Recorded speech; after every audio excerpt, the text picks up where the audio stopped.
Verse 4 to 6. Nehemiah. Okay, pakipasok na yun mamaya, Brother Jonathan or si Aldin, ang whiteboard natin. Dapat sana naayos na yan this week, no? Huwag na kayong magantay na si Pastor pa mag-repair kay busy si Pastor. Pag nakita nyo na may dapat i-repair at kaya, gawin na. Chapter 1, verse 4 to 6. Nehemiah. Verse 4 to 6, altogether, read. And it came to pass when I heard these words, that I sat down and wept and mourned certain days, and fasted and prayed before the God of heaven, and said, I beseech thee, O Lord, God of heaven, the great and terrible God, that keepeth covenant and mercy for them that love him and observe his commandments. Let thine ear now be attentive, and thine eyes open, that thou mayest hear the prayer of thy servant, which I pray before thee now, day and night, for the children of Israel, thy servants, and confess the sins of the children of Israel, which we have sinned against thee, both I and my father's house have sinned. Amen. Pray tayo, Lord, salamat this evening. First of all, salamat sa good weather na hindi po nag-ulan whole day. And salamat, Lord, na hindi po nahinder ang aming pagpunta ng church this evening. Salamat din, Lord, sa protection mula sa aming mga trabaho, pauwi ng bahay papunta dito. Lord, tonight, and thank you sa mga brethren andito. We pray also, Lord, sa mga brethren, members na not feeling well, namely, Sister Cheryl, na Lord, may karamdaman po. Lord, tulungan niyo po siya makarecover sa kanyang karamdaman. I-restore niyo pa, Lord, ang kanyang health. And hopefully, Lord, in the coming days, mag-okay na siya. Gamitin niyo po, Lord, ang mga prescription na gamot na binigay sa kanya. And sana may lesson learned siya na wag mag-self-medication. Kasi dangerous po, Lord, kung kami-kami lang magmatumato na mag-take ng gamot without advice sa mga physician. So it's better, Lord, doktor talaga ang magresita. Kasi instead gumaling kami, baka lalo pang lumala ang aming sakit. Kaya we pray for her, and Lord, we commit to you, Lord, ang kanyang karamdaman, Panginoon. Likewise, kay Ninang Neri na may vertigo, at kay James also, Lord, na lately lang nakagat po ng aso. We pray, Lord, na sana walang mga complications mangyari. And I pray na may mga lesson learned kami na next time mag-ingat talaga kami sa aming paligid. And tonight, Lord, as we proceed po sa aming short study ng Bible, especially sa Book of Nehemiah, help us na maka-learn kami ng mga truths at mga principles sa Bible na pwede namin i-apply sa aming buhay, especially, Lord, sa life po ni Nehemiah.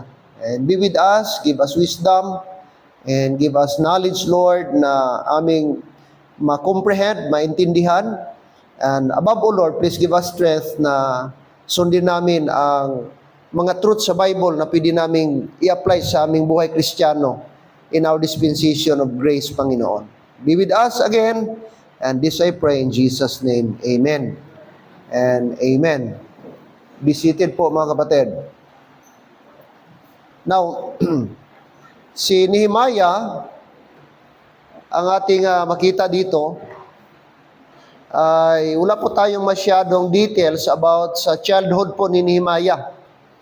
And even sa pagiging youth niya, ang only background natin na ma-learn from Nehemiah is that about sa kanyang father, sa kanya pong tatay.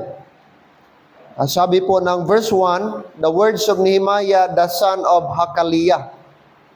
So ito lang pong short information natin, na ang pangalan po ng tatay ni Nehemiah ay si Hakaliah. At meron po siyang brother na ang pangalan ay Hanani or Hanani. Verse number 2, that Hanani, one of my brethren, came.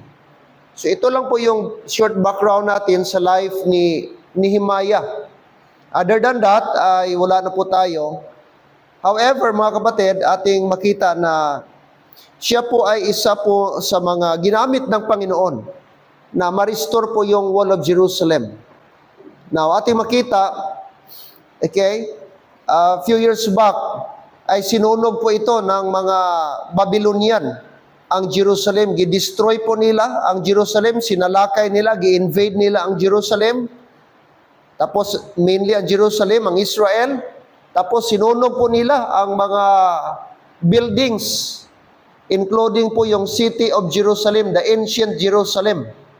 Sinunog nila, inatake nila, at nasira po ang mga gate dito po sa Jerusalem. At naging captive po ang mga tao. Pag sinabing captive, kinuha yung mga tao. Hindi lang po kasi nung gira nung unang panahon, aside na sisirain nila, sunugin nila yung mga building, yung mga tao na potential, mga young people na potential, kukunin nila, i-pirate nila, tapos gawin nilang alipin, and later on, pwedeng mag-serve sa kanilang government. So ito po yung nangyari. Verse number 2, sabi ng Bible, that Hanani, one of my brethren, came he, and certain men of Judah, and asked them concerning the Jews that had escaped. So may mga Jews na nakasurvive, hindi po namatay, which were left of the captivity concerning Jerusalem.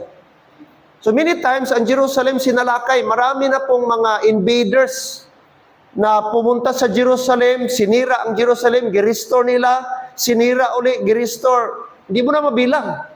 Even until now, ang Jerusalem, puro restoration na yan. Pero yung original na Jerusalem, yung talagang pinaka-ancient Jerusalem, God, nawasak na talaga yun. Puro na lang yun repair. Kasi marami na pong nag-destroy, maraming mga lindol, and many other things.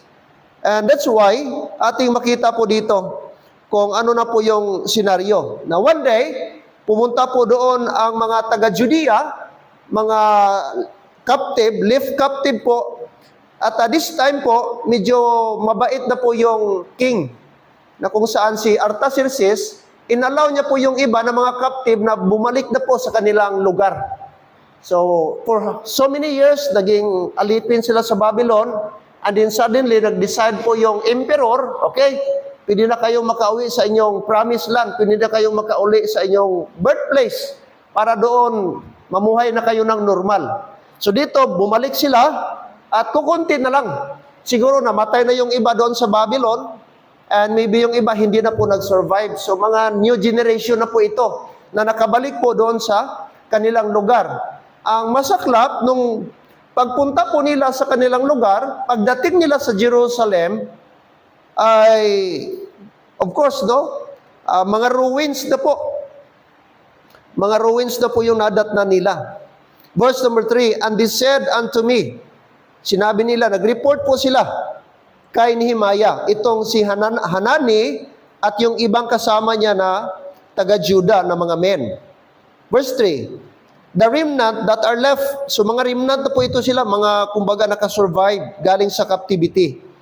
The remnant that are left of the captivity, there in the province are in great affliction and reproach. The wall of Jerusalem also is broken down, and the gates thereof are burned with fire. Okay? So makita mo po yung senaryo na of course, no, kanilang bayan, kanilang lugar, kanilang city, excited sila. 'Di ba? Yung magpunta ka sa ibang lugar ba, tapos dugay ka doon, no? Matagal. Halimbawa, yung abroad ka, 2 years lang gani, tapos pagbalik mo, talagang super excited ka na ano na kaya? Kilala pa kaya ako? Yung tindahan ng tuba, andyan pa kaya?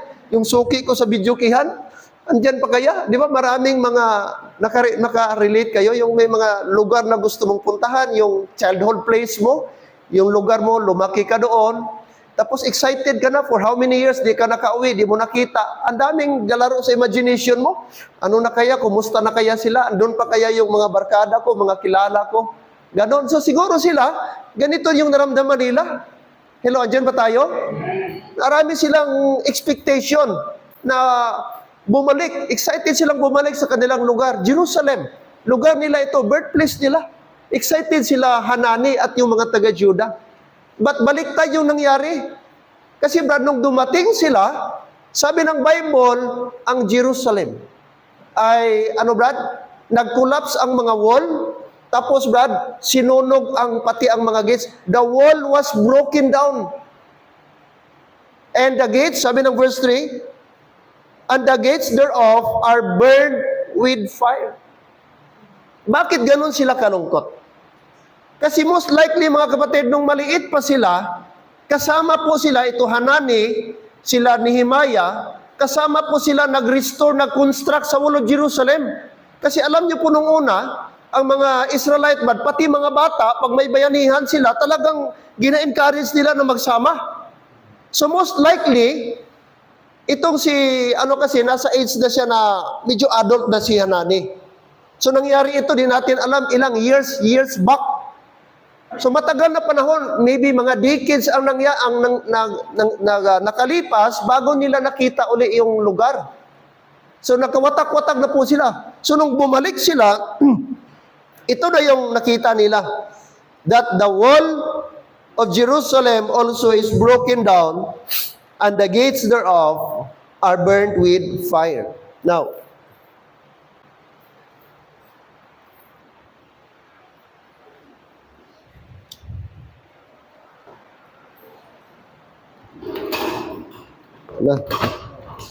matumba na.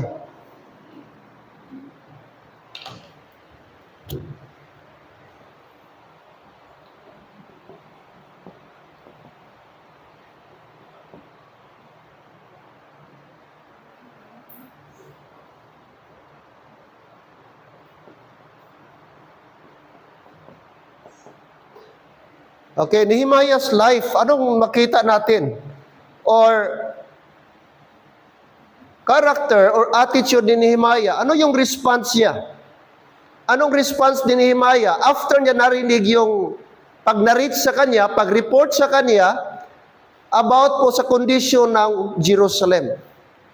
Now look at verse number 4. According to verse 4, and it came to pass, when I heard these words, that I sat down and wept and mourned certain days, and fasted and prayed before God of heaven. So first of all, ano makita natin na response ni Nehemiah?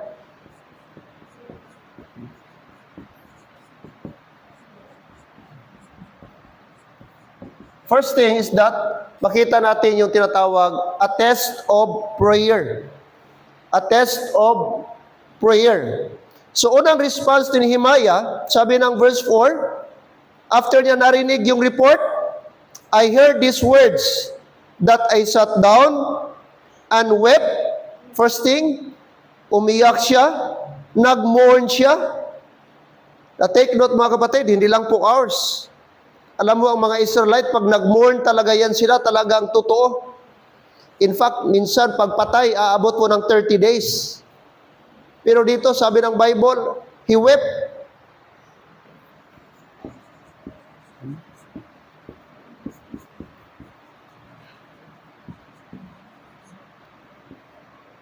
He mourned.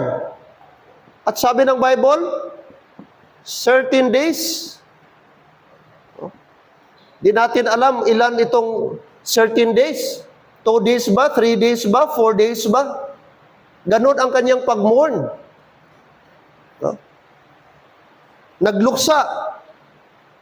Ano pa?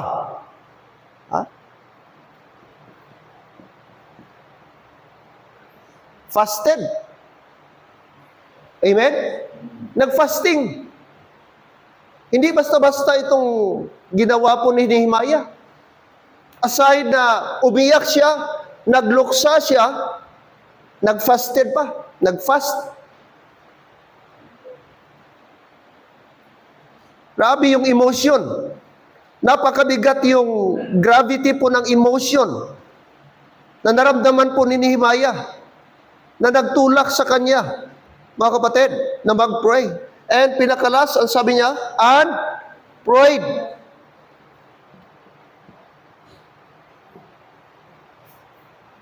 Unprayed.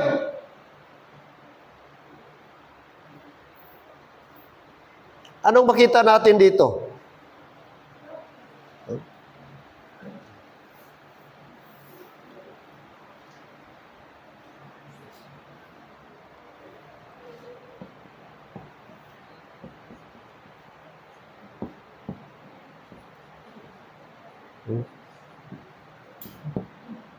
Sa mga critical moment, kailangan pa rin tayo mag-pray. Amen? Look at verse number 5. And said, I beseech thee, O Lord, God of heaven, the great and terrible God, that keepeth covenant and mercy for them that love Him and observe His commandments. So una, gi-acknowledge po ni Nehemiah that the God of heaven, yung sovereignty ng Panginoon, yung Diyos na maawain, ang Diyos na nag-keep ng kanyang promise. At anong sabi niya, verse number 6, let thine ear now be attentive and thine eyes open, that thou mayest hear the prayer of thy servant, which I pray before thee now, day and night for the children of Israel, thy servants, and confess the sins of thy children, of the children of Israel, which we have sinned against thee. Both I and my father's house have sinned. So dito po makita natin na si Nehemiah, gi-acknowledge niya na kasalanan po ito. This is national, ano po nila, yung transgression. Gi-acknowledge niya na pati ang kanyang mga ninuno, hindi lang po siya, pati ang kanyang mga ninuno, the children of Israel. Gi-acknowledge niya na maybe this is one way na gi-judge tayo ng Panginoon because of our unfaithfulness. Gi-judge ng Panginoon ang Israel, gi-allow ng Diyos na ma-invade ang Israel, ang Jerusalem particularly, because nag-disobey sila sa Panginoon. Gi-acknowledge niya yung sovereignty ng Panginoon. Itong kagandahan kay Nehemiah. No? Na despite sa may nangyari na hindi masama, gi-acknowledge niya na gi-allow ito ng Panginoon. Maybe this is wake-up call sa mga forefathers niya at sa mga kababayan niya, na once tayo tatalikod sa Panginoon, ang Diyos din ay allow niya sometimes na magkaroon tayo ng mga bagay na hindi maganda. Amen? Ano ang point ko dito, mga kapatid? First thing is that, si Nehemiah is a person na prayerful man. Amen? A man of prayer. Dito, yung narinig niya yung report, ang unang response niya, he wept. Umiyak siya. Pangalawa, nagluksa siya, he mourned. 13 days. At yung 13 days, kasama po doon ang fasting. Imagine mo, gatrabaho ka sa palace, tapos, ga-fast ka pa, wala kang kain. At alam po natin, ang Hudyo, pag nag-fast po yan, pinakamababa po sa kanila, 7 days. That is minimum. Ganun katindi mag-fast ang mga Hudyo. Pinakababa, 7 days. That is 1 week. Di sila bumababa ng 7 days. Now, this time, katrabaho pa po sa palace, si Nehemiah. Pero makita po natin. And then, sunod, anong sabi ng Bible? He prayed.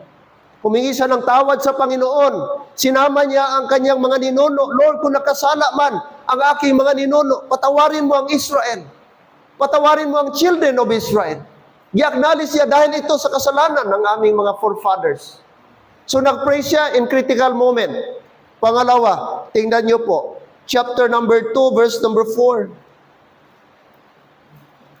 Chapter number 2, verse number 4.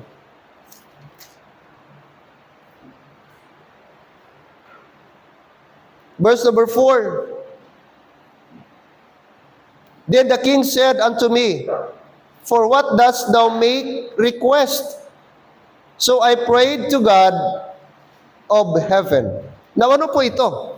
Na-notice po ng king na for several days, malungkot.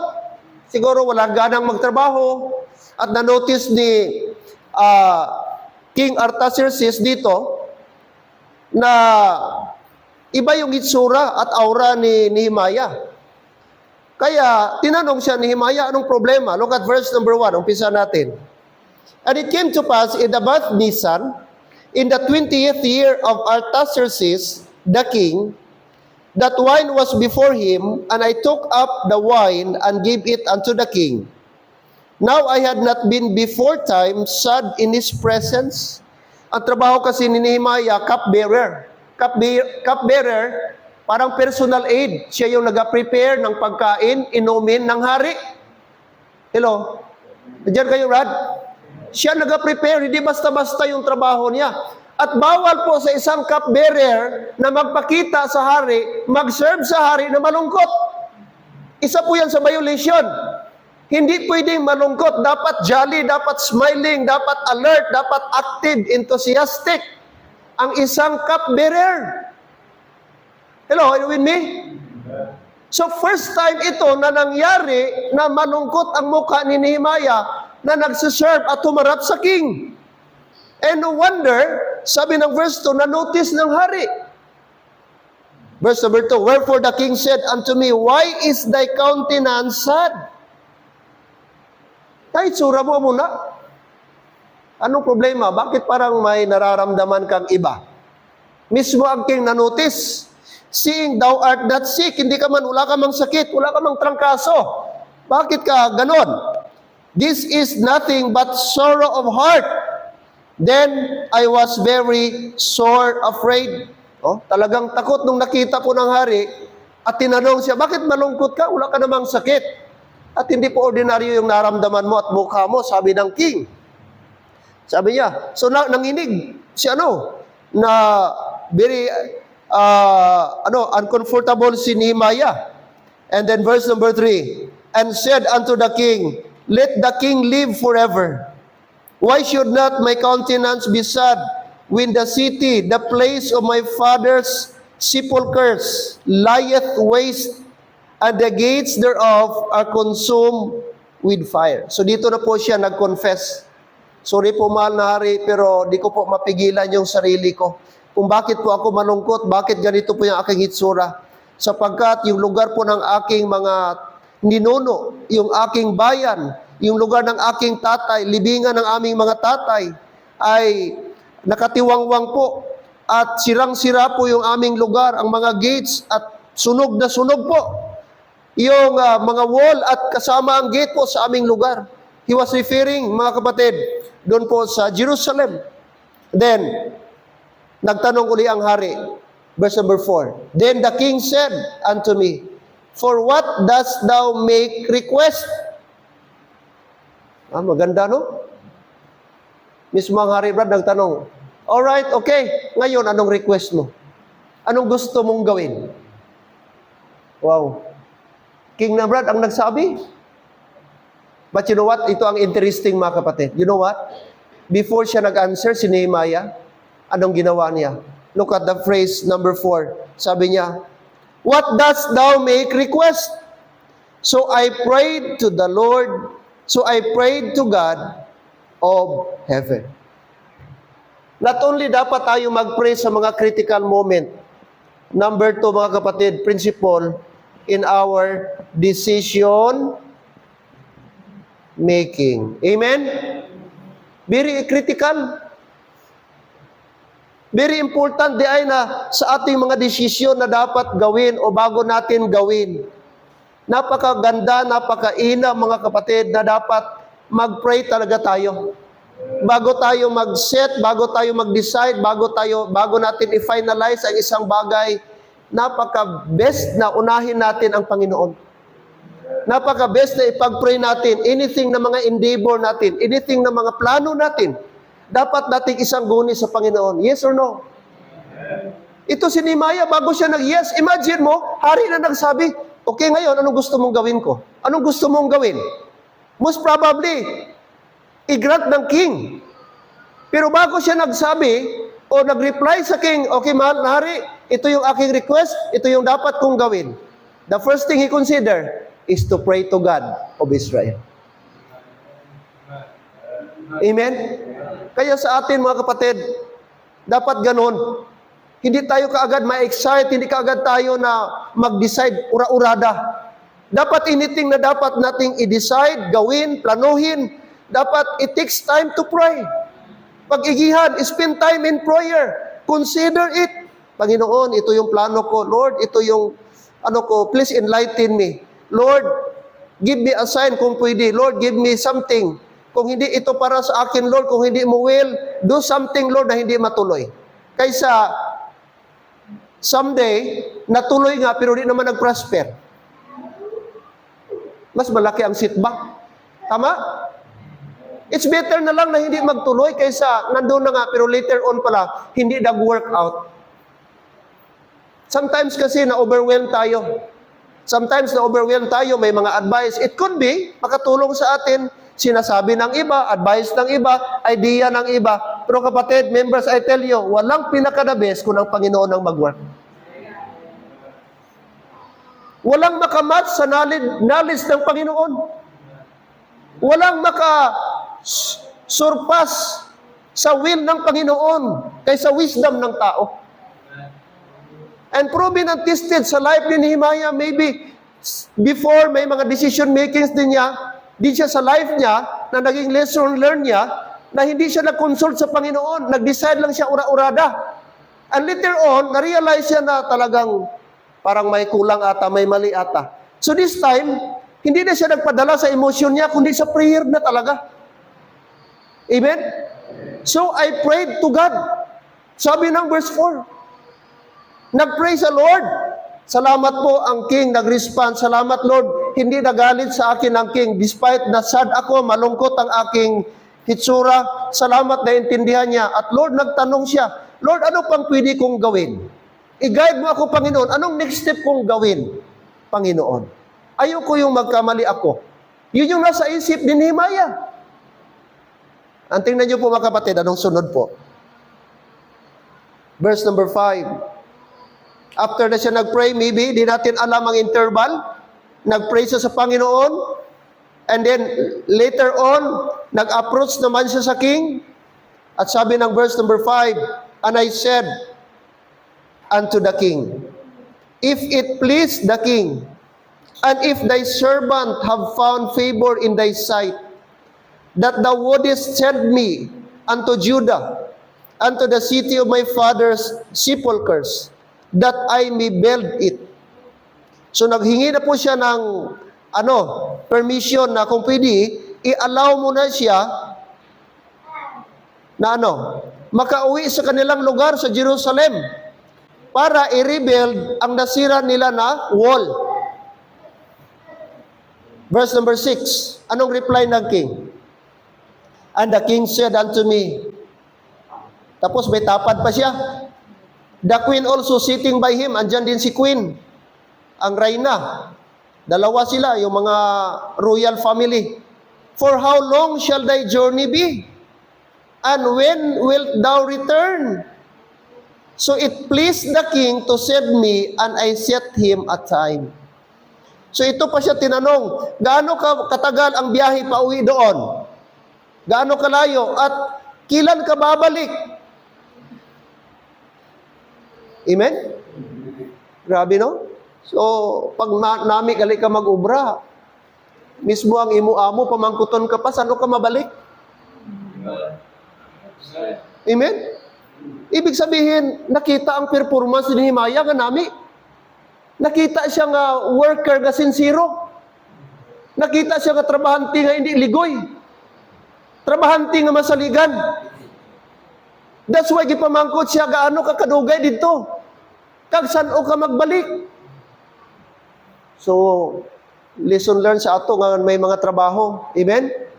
Dapat satisfied man ang aton amo. Kung ginaswelduhan kita, dapat ang sweldo gamatch man sa aton na performance. Yes or no? Kay mahuya man kita, ginaswelduhan ka sakto. Gisa, sobra pa gani, kay pamirinda pa. O tapos ang aton agi daw hindi konforme. So, salamat kay good news kay Axel, amen? Interview, hired on the spot. Nag-apply, hired on the spot. So dapat amo na, no? Dapat ipakita mo yun, Axel, na iba kita nga Kristohanon. You know? Bayan nato ng mga unbeliever kung ano style nila, pero kita sincero kita mag-ubra. Way taga-depende sa amo. Amen? Si Nehemiah, ating makita, mga kapatid. So, gitanong siya, kailan siya magbalik? Anong reply ni Nehemiah? Verse number 7, Moreover, I said unto the king, if it please the king, let the letters be given to the governors beyond the river, that they may convey me over till I come into Judah. So naghingi po siya ng letter, permission. And then ang letter pa, ang content pa ng letter, verse number 8, and a letter unto Asaph, the keeper of the king's forest, that he may give me timber to make beams for the gates of the palace which appertain to the house, and for the wall of the city, and for the house that I shall enter into. And the king granted me according to the good hand of my God upon me. So first of all, indefinite po yung leave ni Nehemiah. Di pa niya alam kung kailan talaga siya makabalik. Di niya alam kung ilang days ba, o ilang months ba, or it take years ba, o year, bago siya makabalik.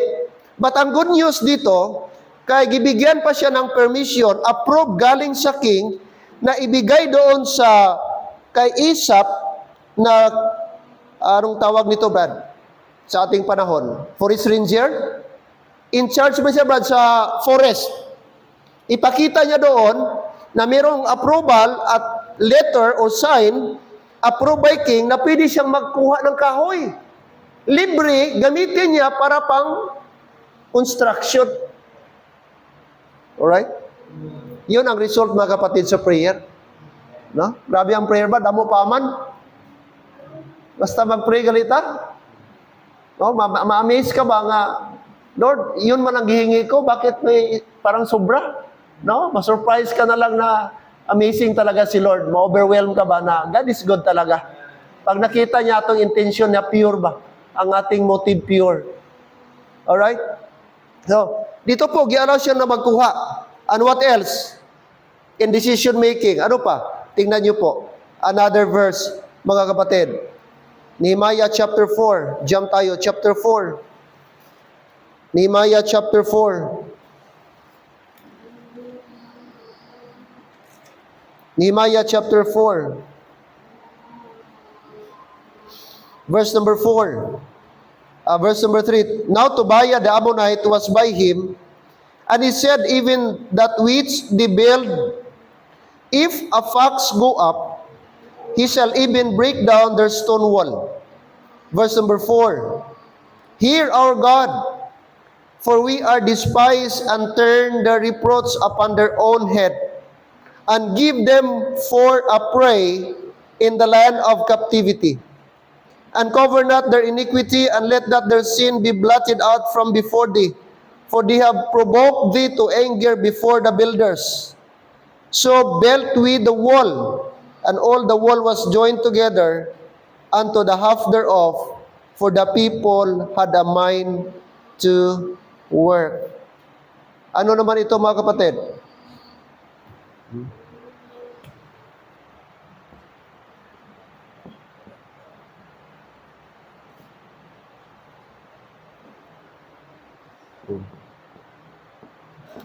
Not only sa critical time, moment, kailangan tayong mag-pray. Next, in our decision making, kailangan tayong mag-pray. In dangerous time, kailangan nating mag-pray. Amen? This time po, mga kapatid, gusto po, may mga tao po na gusto mag-hinder sa work. Ang pangalan nila si Tobiah, si Geshem at Sanballat. Ito yung mga tao na mga antagonist. Ito yung mga tao na gusto nilang i-hinder ang work. Verse number 7. But it came to pass that when Sanballat and Tobiah and the Arabians, may mga Arabians pa, and the Ammonites and the Asdodites heard that the walls of Jerusalem were made up and that the breaches began to be stopped, then they were very wroth. Galit sila. nung nakita nila na almost nakunik na, napurma na ang construction, almost matapos na ang construction nila Jeremiah, may mga taong galit at ayaw nilang matapos ang project.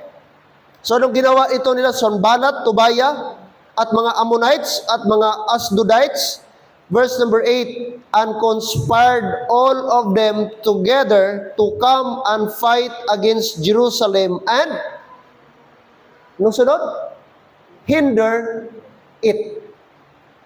Hinder it.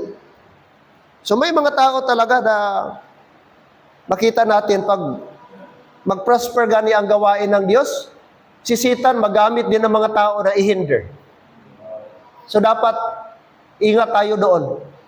Kasi kapag ka ang work ng Panginoon ba nagaganon, growing, promising, tapos nagatuloy-tuloy, si Satan talaga di yan matuwa. Kaya dapat tayo maging maingat. Kasi si Satan, critical moment din yan. Yung may mga transition. Bulabog niya. Ang gawain ng Panginoon, pamilya mo, pamilya natin, ayaw ni Satan mag-prosper tayo. Kaya gagawa siya ng paraan at gagamit siya ng mga tao. So, ginamit niya po dito, itong sila, Gisim, sila Tobiah at Sanballat, at gusto nilang patayin at i-hinder ang gawain, mga kapatid. But the thing is that, thank God na through prayer na overcome po ni Nehemiah. So dapat sa mga moment, ito yung response natin. Keep on praying, amen? Keep on praying. Yun ang panglaban natin. Di tayo pwede makipaglaban sa flesh and blood. Di tayo pwede makipaglaban sa physical na laban. Take note, sa ating Christian life, it is spiritual battle. Amen? Spiritual battle ito. Kaya pag mahina tayo mag-pray, at kulang tayo sa pray, o hindi tayo nag-pray, don't be surprised maging defeated tayo. Diyan pa tayo, amen? Prayer. Si Nehemiah is a man of prayer. A test of prayer. Every time na ginagawa niya o meron siyang gagawin, isa sa mga bagay nakita ko kay Nehemiah, always and always and always siya, mga kapatid, gina-consider niya ang Panginoon. Ginauna niya ang Panginoon. Gina-consult niya ang Panginoon. Okay? Gina-consider niya ang Diyos. Alright, a test of prayer. Kailangan tayong mag-pray. Anong sabi po ni Paul, mga kapatid? Sa kanyang letter. Okay?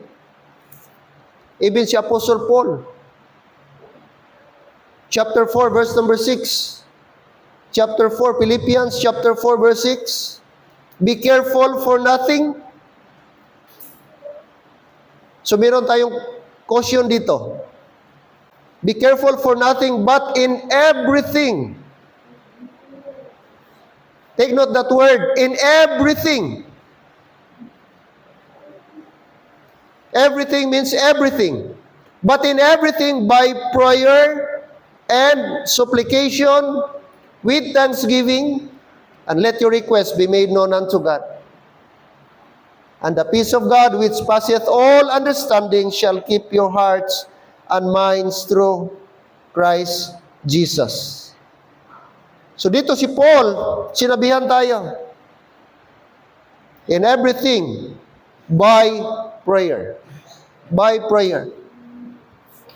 Kaya sa atin,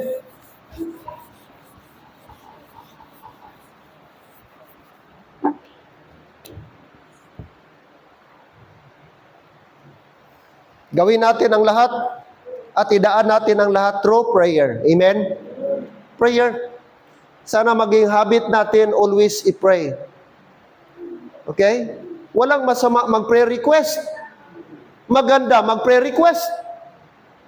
It's better mas marami ang mag-pray. Amen? Mas maganda. Kaya mga members, always natin, kahit dyan sa GC, kung wala pang prayer meeting, kahit dyan sa GC natin, sa LBBC, pwede mo mang ilagay yung prayer request. Amen? Pwede tayo makapray dyan. Maka-prayer request. Isa sa purpose po yan ng ating GC.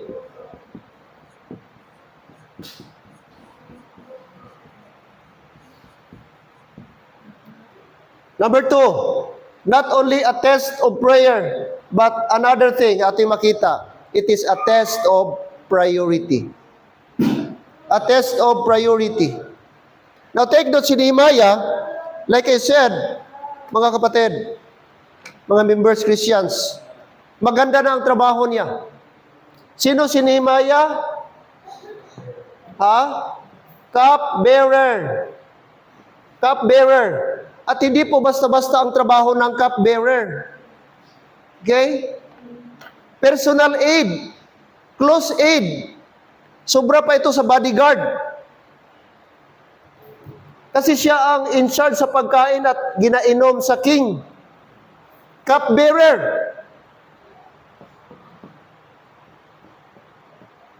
Trustee. Hindi ito basta-basta na posisyon. Kay uso nung una, yung poisoning, food poisoning. Ibig sabihin, before i-serve o kainin ng king ang pagkain, magtilaw muna ang cupbearer. Na yung kakainin ng king, to make sure na walang hilo. Ang inumun sa king, magdaan muna sa cupbearer, tilawan niya anay, kung wala ba to hilo. Ibig sabihin, pag may hilo, una mapatay cupbearer bago ang king. I don't know kung sa ating mga president ngayon, kung meron din ganong na-testingan, wine, taga-tester, brad. Meron siguro, even sa Amerika o even sa ating, natilawan mo na kanang Diyos, baka may, hindi natin alam, lagyan lang yan ng di ba? So, critical ang trabaho ng cupbearer. And take note, brad, ang cupbearer, trustee. Now take note, hindi ito basta-basta. Are you listening? Kasi hindi po, mga kapatid, kababayan ni King Artaxerxes, si Nehemiah. Si Nehemiah po ay isa pong Hudyo. Anong tribe ni King Artaxerxes? Ano po sila? Ano sila dito? Ano sila, Brad?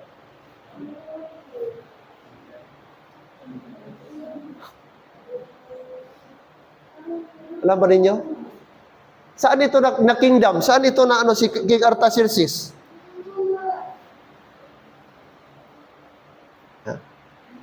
Ito yung Persia. Persian Empire. Ang Persian Empire, ito ngayon yung Iran. Sa modern time natin ngayon, ito yung Iran. So maraming mga, po dyan, mga Medes, sila Darius, okay, sila Cyrus, okay, sa time ni Daniel, at ito po sa time po ni Nehemiah, si King Artaxerxes po ang king. Okay, ibang tribo. Pero bakit kinuha ang hindi niya katribo? Bakit hindi katribo niya ang gikuha niyang cupbearer? Ito pa na foreigner. Kasi Hudyo si Nehemiah, si King Artaxerxes, Persian king, Persian emperor. So I believe may nakita nga something si King Artaxerxes na wala sa kanyang katribo.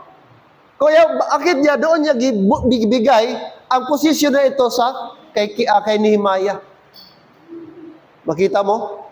So, maganda na mga kapatid ang trabaho ni Nehemiah. Chapter 1 verse 11. Tingnan niyo po. Chapter 1 verse 11. O Lord, I beseech thee, let thou thine ear be attentive to the prayer of thy servant and to the prayer of thy servants.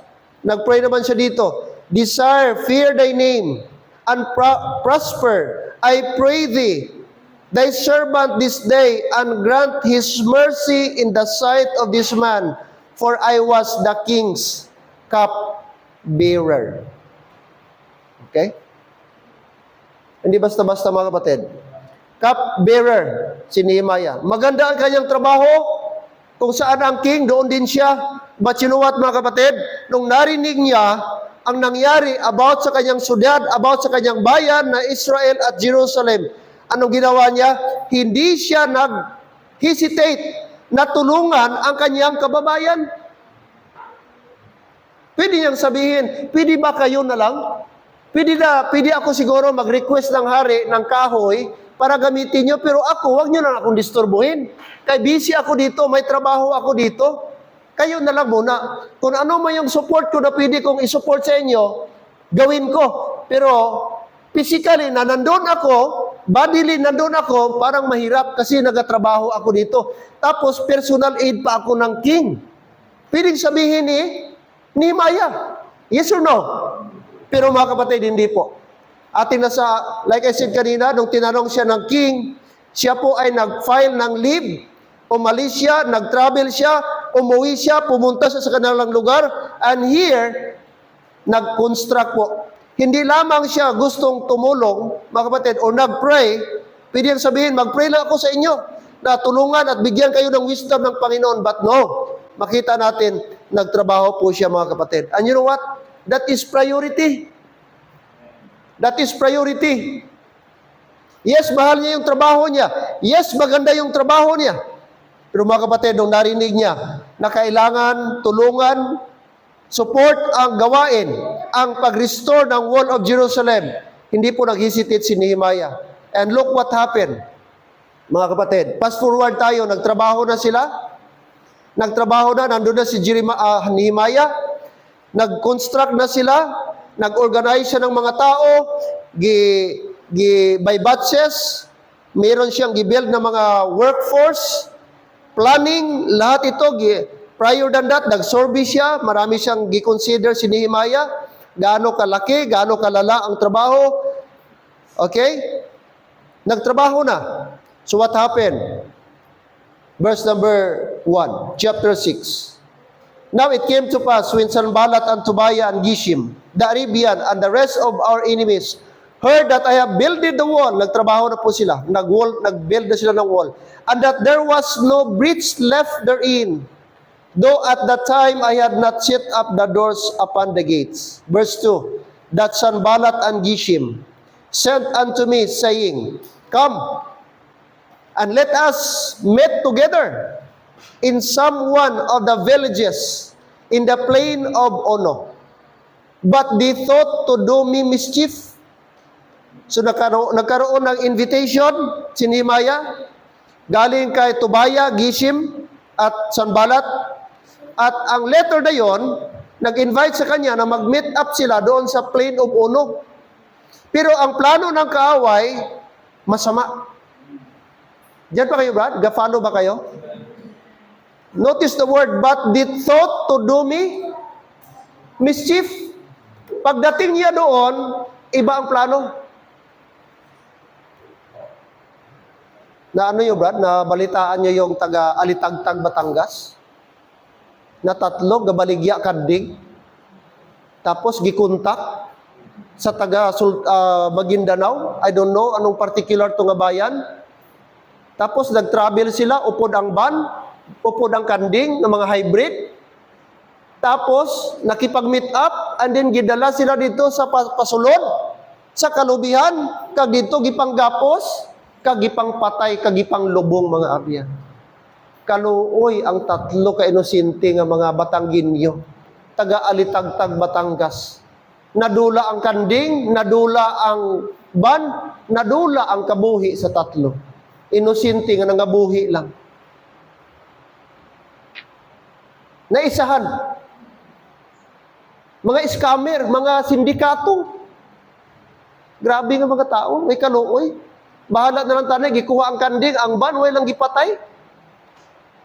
Gipanggapos, patalikod, gipakalot, gilubong. Wow. Grabe. Sabi ng pamilya, lumaban naman kayo ng patas. Kapatid namin, mahal namin sa buhay, naghanap buhay lang ng matino. Bakit nyo pinatay? Wala naman silang atraso sa inyo. Bakit nyo pinatay? Di bali, kinuha nyo na yung kambing. Kung ano man, sana binuhay nyo lang sila. Grabe kasakit. May mali po itong mga taga dito, Batangas. Na nagpati sila, bala naman nila ng mga tao dira. Maguindanao pagit. Kag tani man, kung nakipag-meet up sila sa munisipyo, dito ta sa pulis sa munisipyo para kaya di naman kabisado ang lugar. Dito ta magtransaksyon. First time sila, di sila taga diri ba, di nila kabisado ang lugar.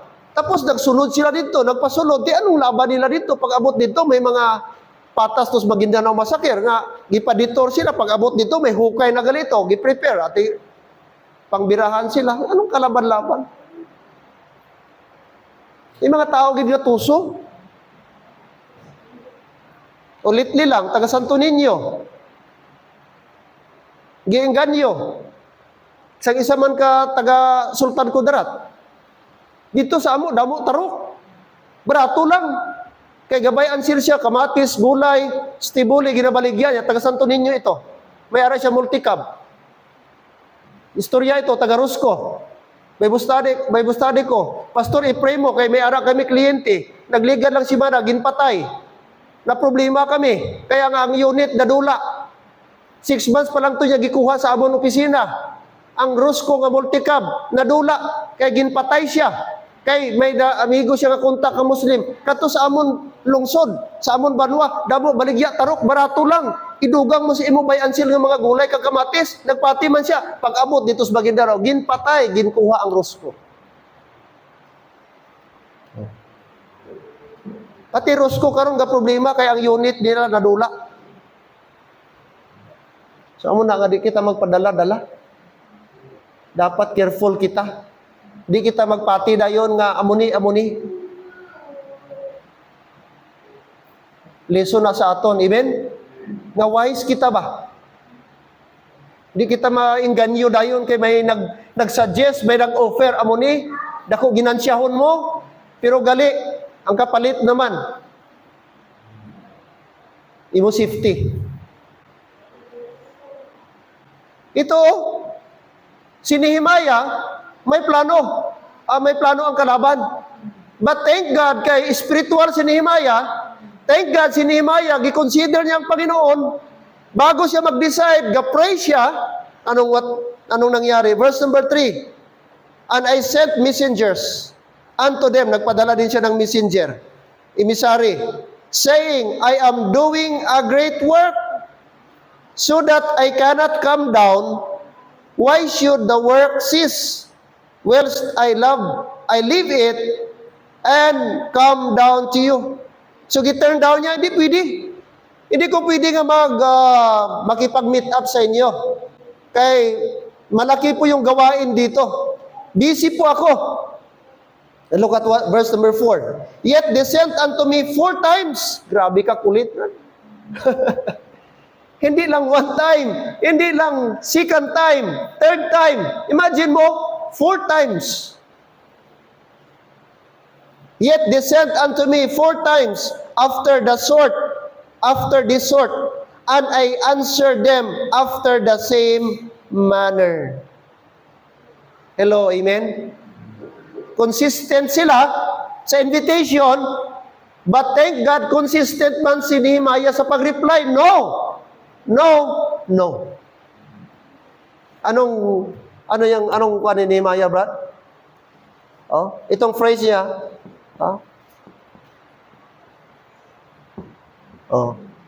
I'm doing a great work. Amen? I'm doing a great work.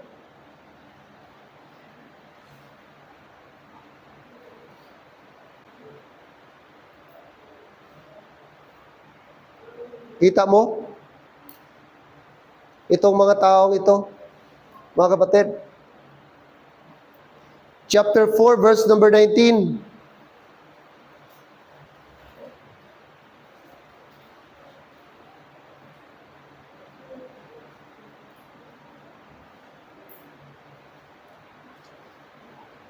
Chapter 4, tingnan niyo po, verse 19. Chapter 4, verse 19. And I said unto the nobles, unto the rulers, unto the rest of the people, the work is great. Paano i-describe ni Nehemiah ang work? Ang pag-restore sa wall, ang pag-restore sa gate sa Jerusalem. The work is great and large.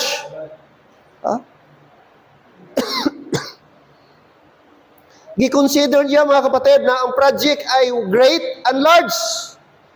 and we are separated upon the wall and one from another.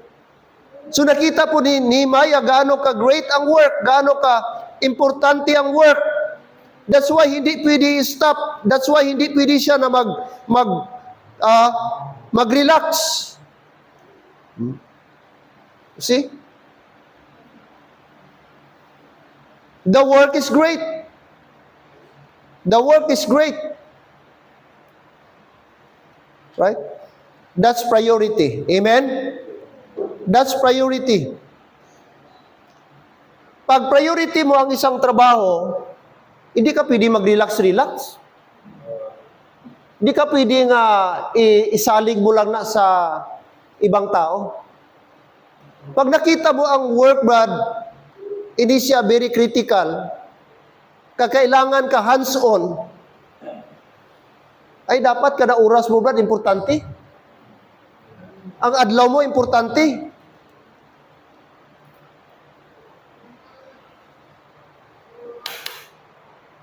Priority.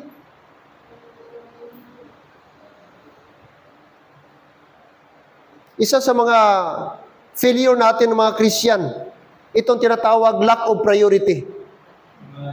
Whether sa family, sa trabaho, sa eskwela, sa atong church life, ang failure natin most of the time, lack of priority. Sa ating Christian life, number one, sa prayer. Maraming Christian, walang time talaga sa prayer. Dili enough ang ilang time. Amen? Hindi nila priority ang prayer. Hindi nila priority ang Bible reading. Hindi nila priority ang devotional. Para sa kanila, hindi importante. But don't you know, most sa ating mga neglect, yun yung mga bagay na importante. Na para sa atin minsan, hindi importante. But in reality, yun ang pinaka-importante. Soul winning, example. Pila lang ang tao ga soul winning? Ilang membro lang ga soul winning nga may concern talaga? Ilan ang member ang seryoso sa visitation? Amen.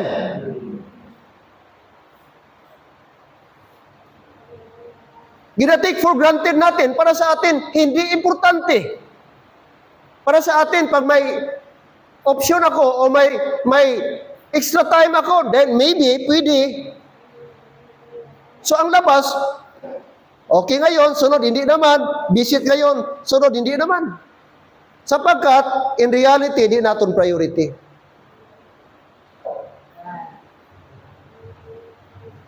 Tara pa ta? Si Nehemiah, hindi. Pwede niyang sabihin, alright, mag-support na ako sa inyo, mag-pray ako sa inyo, or anong need ninyo, buligan ko kamo. Pwede niyang i-exempt ang iyang sarili. Pwede siya makabulig in some areas, but not necessarily nga siya pa dito, mag-absent siya, mag-leave siya, para mag-spearhead pa dito.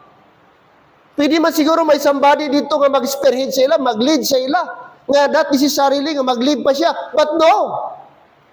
Imagine mo, nag-leave siya, nag-listen siya sa samalang hari, may king ko, kaya allow mo, pwede ba ako makauli dito sa amon lugar, kag mag-build kami sa wall, amon i-restore ang amon wall.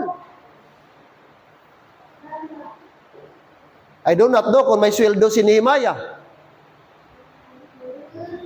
Amen? Now, assuming wala sweldo, but yung comfort niya, nga ara siya sa hari, ara siya sa palasyo nga trabaho, imagine mo, ara ka sa Malacanang Palace, tapos mag-leave ka lang, tapos mag-construction, bisa tawhanon daw dan. Practical ba na?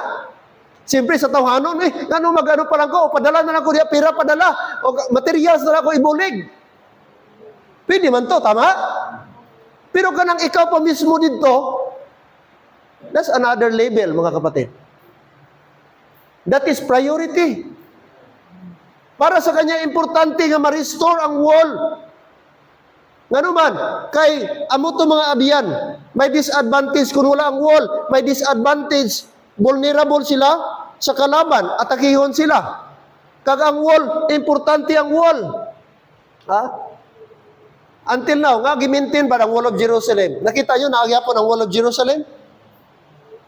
Existing yapon, even until now, thousand of years.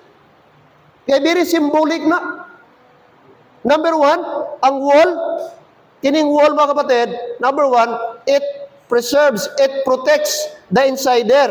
Ang mga tao dito sa sulod, pag naka-wall ka, hindi sila madali-dali atakihon sa mga outsider. Lantawan nung natabo, yung Trojan War. Kung wala tong kabayo-kabayo nga ilagi sudlan dito, nakuha niyo, Brad? Nga dito tong mga sundalo sa mga Greek ba to, mga Spartans? Nga nagsulod dito nga, abi nila nga, uy, ginigaluhan ta kabayo, pasudla. Uy, sila kabalo dito nga, ara gali. Never sila ma-infiltrate, never mapildi ang mga tao sa sulod, kay budlay sila, sudlon, kay perti kataas ang wall. Kaya, ang kalaban, naka-idea, daw di kita makadaog siniba, daw di kita mahimo siniba. Mangita ta iban paagi. O sige, maghimo-himo ta kabayo, basin pa lang. I-try na to. O, dito gali sa sulod. Amo itong nakapenetrate sila. The same Japon. Mga kapatid, importante ang wall to protect the insider from the outsider. Pangalawa, ang wall, importante ito sa mga Hudyo to avoid intermarriage. Ang mga taga-dere, di pwede dali makasunod dito kag makita ilang mga babae, kag makusunadahan. Uy, okay to dito. May try ko yata mga kuhan dito. Kaya ano makita mo kay wall mo? Di makita, ang mga lalaki po, nga mga Hudyo, hindi po kakita sa mga outsider nga mga babae nga hindi Hudyo. Kaya may wall. Ang gate nila, exit entrance lang. Although, 12 gates ito. Pero may mga gwardya, hindi basta-basta. Ang wall of Jerusalem, Brad. Kaya importante ang wall. Kaya na-realize ni Nehemiah nga dapat i-restore niya. Otherwise, wala. Ang akon nga mga next generation, ang next nga remnant, di na ma-preserve amon nga culture. Ang amon pagka-Hudyo, madula na ni. Makontaminate na kami. Possible sa mga ungodly people. So na-realize to Nehemiah. That's why, Brad, gi-prioritize niya nga mag-lead kag mag-construct sa wall of Jerusalem. That's priority. Hello, dyan ba ta, Brad?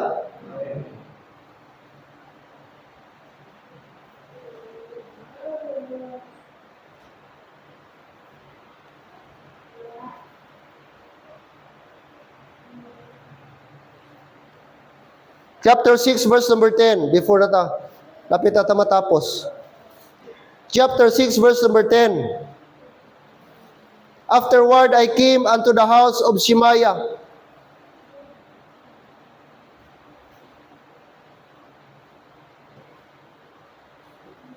Verse number 10. And afterward, I came unto the house of Shemaiah, the son of Delaiah, the son of Mehetabel, who was shut up. And he said, let us meet together in the house of God.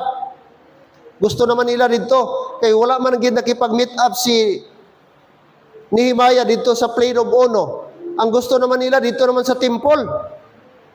Sa temple naman sila magkitanay. Who was, and said, let us meet together in the house of God within the temple, and let us shut the doors of the temple, for they will come to slay thee. Yea, in the night will they come to slay thee. Grabe itong mga kalaban.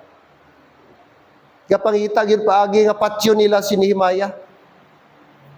Si Nehemiah, wala dito mga abiyan sa nakipag-meet up. Karon naman sila niya, basin sa temple, magsugot na ni si Nehemiah. Pag abot sa temple, siraduhon ta ang temple. Tapos, patyo na to siya dito. But praise the Lord, i-preserve ni Lord si Nehemiah. Amen?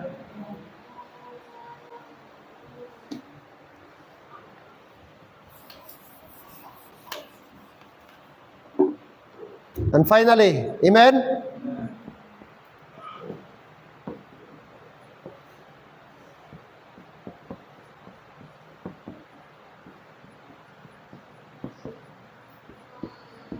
Third and last. Not only a test of priority, but ito mga kapatid, a test of persistency. Persistently. Or fervency. Yes, Anong materials nila? Debris. Anong materials nila na abutan ni Nehemiah? Ito. Mga sirang kahoy, nagtambak na mga kahoy, mga sunog na kahoy. Wala silang resources. Wala silang pera kasi nga galing sila sa captivity. Saan sila kukuha ng pang-finance nila para sa pag-support, paggawa, pag-construct? Saan sila kukuha ng mga bricks? Kasi puro mga napulverize, na deform. Kasi nga sinunog. Nung una kasing gira, Brad, may mga battering rams. Ginapang bunggo. Tapos yung stone, alam yung stone na iganon, Brad? Talagang mawawasak ang building. Ganon ang dadatna nila sa Jerusalem. Wala silang materials. Siguro kunti pa ang kahoy, kunti pa ang mga tao. Plus ito pa, mga debris. Pero mga kapatid, kahit ganon ang nakita ni Nehemiah, hindi siya na-discourage. Hindi siya nag-lose heart na parang mahirap, parang imposible i-restore. Kaya natin ito. Ang ginawa niya, nag-pray siya. And of course, mga kapatid, sa tulong ng iba. No? Ng mga tao. Chapter 6, verse 16. Verse 15, sabi ng Bible. Chapter 6, verse 15.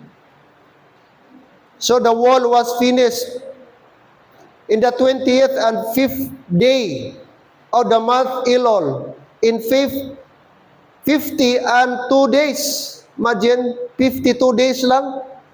That is almost 2 months. And it came to pass that when all our enemies heard thereof, and all the heathen that were about us saw these things, they were much cast down in their own eyes, for they perceived that this work was wrought of our God. Amen? Kita mo? Walang imposible. Hello, amen? Walang imposible na hindi ma-accomplish basta nagtutulungan.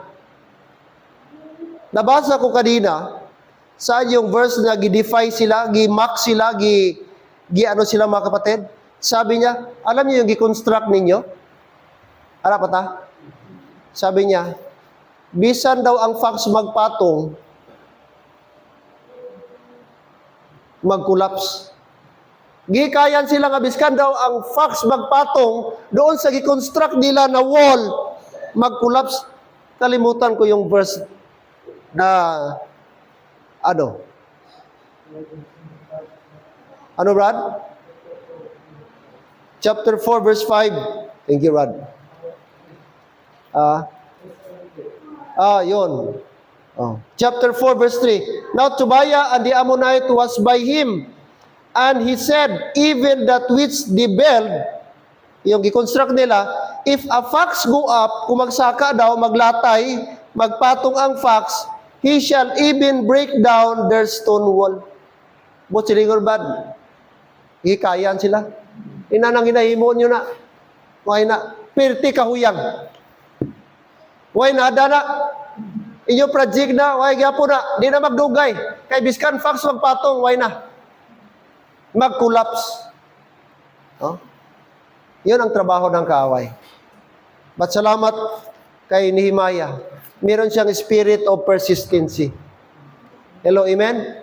Mga kapatid, alam niyo po sa buhay, din magdaog, din ang thin line, mga kapatid, sa buhay, between failure and success, consistency. Determination. Biskan ano ka kaalam, kung tak-anon ka, way pulos. Biskan ka ano ka ka-skillful, tanan skill, ara sa imo. Pero kung wala kang persistency, wala kang determination, di ka gin mag-succeed. Ara, Brad, sa pagka mapinadayunon. Ara, Brad, sa fervency. Why na, Brad, paalam-alam? Although, nami kung maalam ka. Yes, okay kung may skilled ka. Pero kung kulang ka sa lahutay, kung sa Cebuano pa, kulang ka sa pagpadayon, why ka tiyaga? I tell you, layo sa imo ang success. Pamangko tatanan nga mga businessman nga nag-succeed, mostly sa ilang storyline, nagtiis lang, nagtiyaga lang. Marami akong setback, marami akong failure. Pero nagpursigi ako. Don't you know? Ilang thousand times nag-fail si Thomas Edison pag-invento aning ano Brad? Ining electric bulb ta, incandescent bulb. 3,000 times. 3,000 times. Nag-test siya, siyempre, ang iyang wala bang laboratory, walang aircon. Pag-test siya, lupok. Test niya, 3,000. Explode ba? Ayan, maybe nakurintihan siya, maybe natalsikan siya, itsura niya, bago niya na perfect ang incandescent bulb. Salamat kay Thomas Edison. Nawala siya ba, nag-give up. Kita gani, pulo lang ka times, kapuya, tama na. Anong ginugayan tao? Di kundi para sa aton, di para sa aton, di nga piliton ta. Tama? May mga taong amuna, walang tiyaga. Dali matakan. No wonder di maabot ang handog.